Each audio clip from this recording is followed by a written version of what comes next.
Ano? Okay na ba sa inyo yun? Siguro, babalik muna ako sa pagtatrabaho sa palengke para makaipon ako at makabalik ako sa pag-aaral. Ganun ba? Eh, ikaw, Kevin. Anong plano mo? Eh ako, Sep, hindi ko alam eh. Wala naman kasi akong alam ng trabaho. Pati wala na rin akong pamilya na babalikan.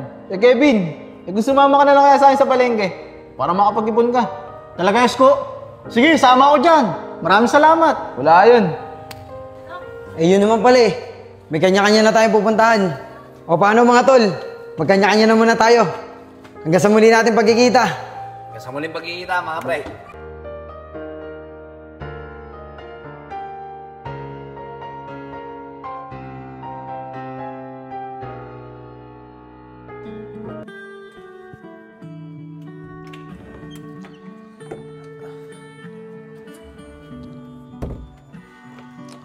Sana nandiyan si Juliet para maibigay ko sa kanya yung regalo ko.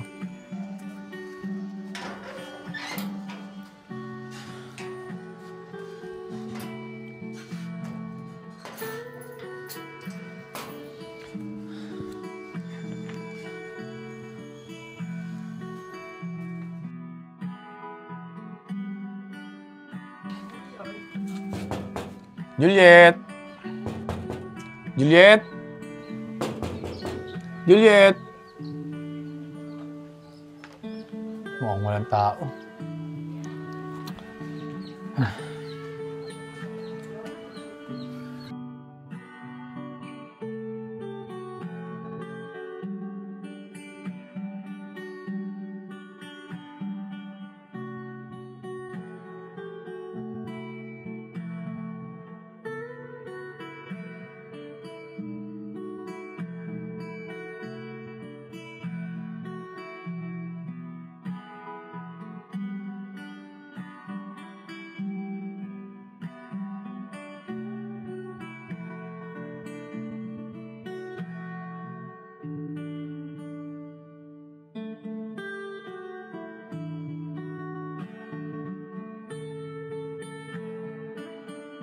Ay, bata!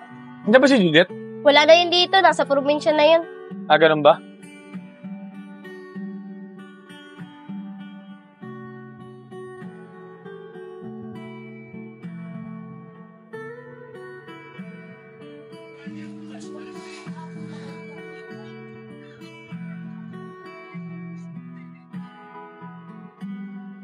Sana bumalik na siya.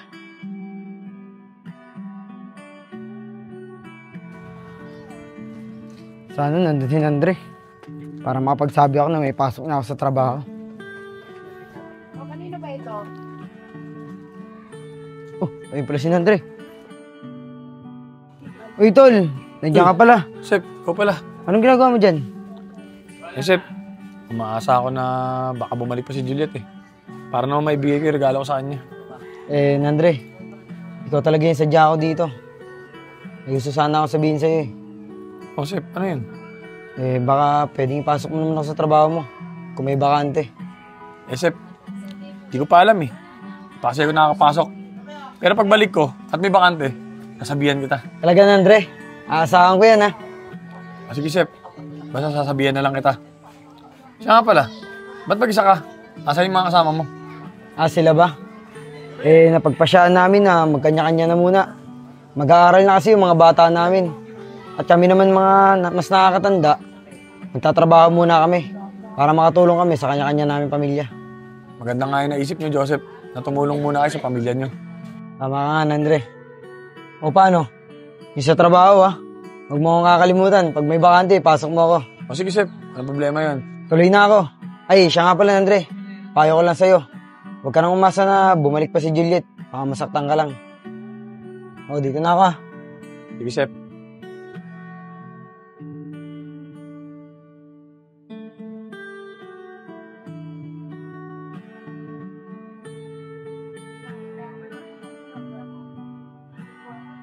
Siko, sigurado ka ba na may papasok mo doon sa palengke, sa pinagtatrabahuan mo?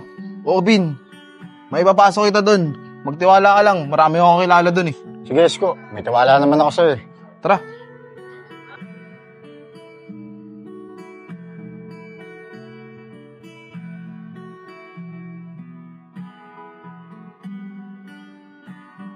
siguro hindi ko na kailangan to. Hindi ko na rin naman mabibigay kay Juliet to eh.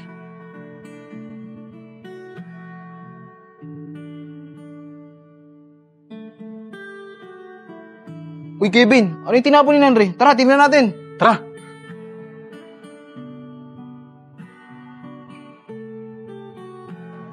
Kevin, ito yung regalo niyo kay Juliet eh. Bakit niya kaya tinapon? Oo nga, no. Tara, ibalik natin kay Nandre yan. Tara, Kevin. Tara. Nandre! Nandre! Oh, ayun palang dalawa. Anong ginagawa niyo rito? Eh kasi, nakita namin na tinapon mo to. Ang regalo mo kay Juliet. Ba't mo naman ginawa yun? Eh, hindi ko na rin naman mabibigay kay Juliet yan. Dahil di na siya babalik. Para sa pat itatago ko yan. Andre, hindi mo kayo magkita ngayon ni Juliet. Malay mo balang araw magkita kayo. Tsaka mo ibigay yan. Oo nga, Nandre. Tama si Isko. O ito, kunin mo. Tago mo yan, ha. Maraming salamat sa inyong dalawa. Dahil sa inyo, natauhan ako. Tama kayo. May pagkakataon pa para ibigay ko sa kanya to. O sige na, Nandre. Alis na kami ni Isko. Sige, maraming salamat sa inyong dalawa. Sige.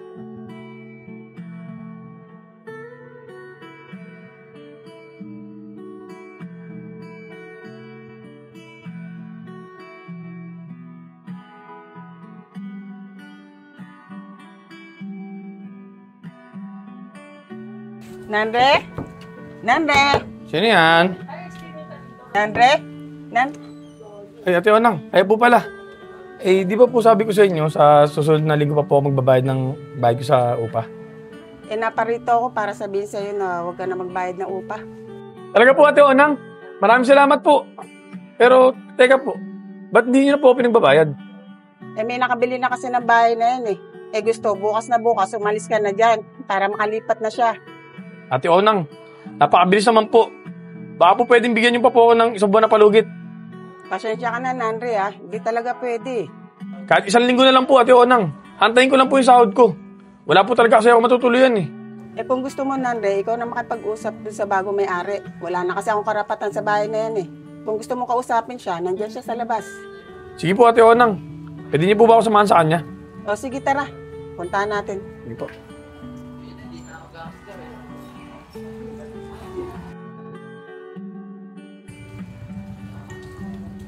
Ma'am, gusto po daw makiusap sa inyo ng tenant. Hinahanap ng puso ang pag-ibig mo.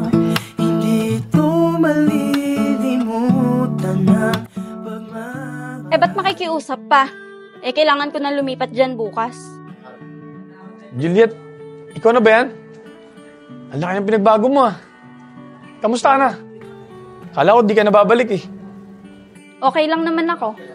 Siya nga pala, yung bahay na yan, nabili ko na. Kaya kung pwede, umalis ka na. Dahil bukas, lilipat na ako dyan. O, paano, Nandre? Kayo ng dalawa bahala mag-usap dyan. Aalis na ako. Ma'am, Sige yan na po. kayo. Juliet, ba't parang nag-iba ka na? Parang hindi na ikaw yung Juliet na nakilala ko dati. Oo, nag-iba na talaga ako. Sa pananamit pa lang hindi mo ba nakikita? Kaya huwag ka na magtanong. Basta bukas dapat wala ka na dyan sa bahay. Juliet, masyado naman natang biglaan yan. Wala pa akong malilipatan eh. Ba pwedeng bigyan mo pa ako ng isang linggong palugit para maantay ko yung sahod ko at makahanap na rin ako ng lilipatan. Hindi ko na problema yan, Nanri. Pero sige, bibigyan kita ng palugit. Kahit isang buwan pa kung gusto mo. Pero sa isang kondisyon, magtatrabaho ka sa akin ng isang linggo at susundin mo lahat ng iuutos ko. Ano? Payag ka ba? Juliet, hindi naman pwede yun. May trabaho rin ako eh. Ikaw, bahala ka. Wala namang problema sa akin eh. Kung ayaw mo, bukas na bukas, umalis ka na sa bahay ko. O sige na, payag na ako. Magpapaalam na lang ako sa boss ko na magliliba ako ng isang linggo. Papayag ka rin naman pala eh. Ang dami mo pang sinasabi. Siya nga pala, marunong ka bang mag-drive ng sasakyan? Oo, marunong ako. O sige, magsimula ka na ngayon. Ipag-drive mo ko at may pupuntahan ako. Okay, sige. Kukunin ko lang yung bag ko.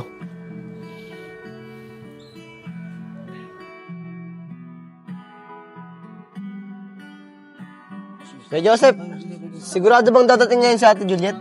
Oo, sigurado yun. Sabi niya, mag-ipon-ipon na lang tayo dito para pagdating niya. Sige, Kuya Joseph, antayin na lang natin. Sige.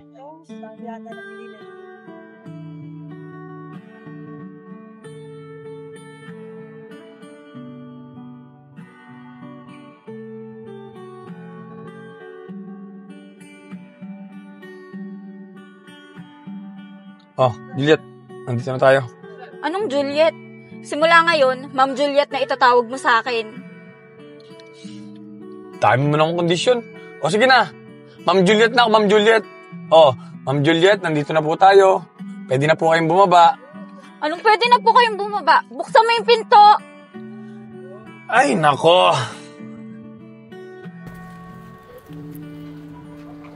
Daan-daan naman! Masisira yung pinto ng kotse ko!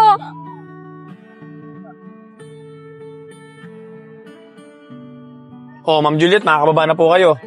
Maraming salamat. Uy, Sep! Kamusta na kayo? Oh, ayun na pala si Juliet, oh. Tsaka si Nandre, magkasama. Tara, lapitan natin. Sige, tara. Uy, Juliet, kamusta na? Nandre, kamusta na? Wala, magkasama kayo ngayon, ah. Okay na ba kayo? Naku, Joseph, huwag niyo na nga akong inaasar dyan kay Nanri. Tapos na yung nakaraan. At saka kaya ako nandito, hindi para sa kanya, kundi para sa inyo. Tsaka kaya lang naman kami magkasama niyan kasi nagtatrabaho siya sa akin bilang driver ko. Totoo ba yun, Nandre? Oo, Sep, totoo yun. Pero isang linggo lang. Para lang magkaroon ako isang buwang palugit sa bahay na inuupahan ko na binili niya. Ganun ba? Ah, Juliet, pwede ba kita makausap saglit? Doon na lang, oh. O sige. Tara. Ah, Juliet, alam mo ba yung totoo? Kung bakit umalis ka? Yung tungkol sa inyo ni Nandre? Ay naku, Sep, ayoko na makarinig ng kahit anong kwento tungkol kay Nanri. Hindi, Juliet, may papaliwanag lang ako. Ay, hindi na. Ayoko nang balikan yung mga nakaraan. Pwede ba? Ganun ba? O sige, ikaw bahala. Tara na. Tara. Oh, tara na guys. Kakain tayo. Lilibre ko kayo. Tara na, Nandre. Ay, Sep, hindi kasama yan. Walang babantay na sasakyan. Tara na. Ganun ba? Nandre, dito na kami. Sige, Sep.